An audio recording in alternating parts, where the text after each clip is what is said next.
Hey guys, Ringler here. Just want to give you a little update on where I caught them yesterday. I caught a 4-pound smallmouth and a 3.5-pound smallmouth. Can you see those cattails right there? Well, those cattails are, I was working it probably about 6 to 7 feet off of those cattails, okay?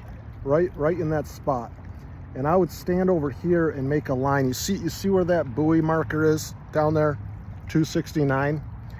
I'd be a little further out than that, okay? So I'd run my line and I would mark in the distance the trees from across the way. I caught a 4-pounder and a 3.5-pounder, okay?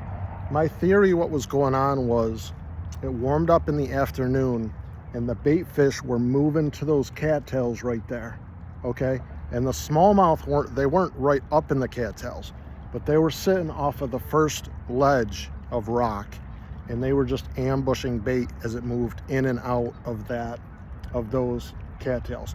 But if you look down here, like if you were fishing a boat, you would see that little spot. That's a good little spot. I'm pretty sure that's what was going on.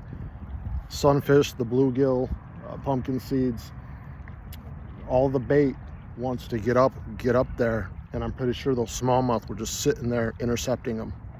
All right, guys, be sure to subscribe. That'd be real good. Make my whole day.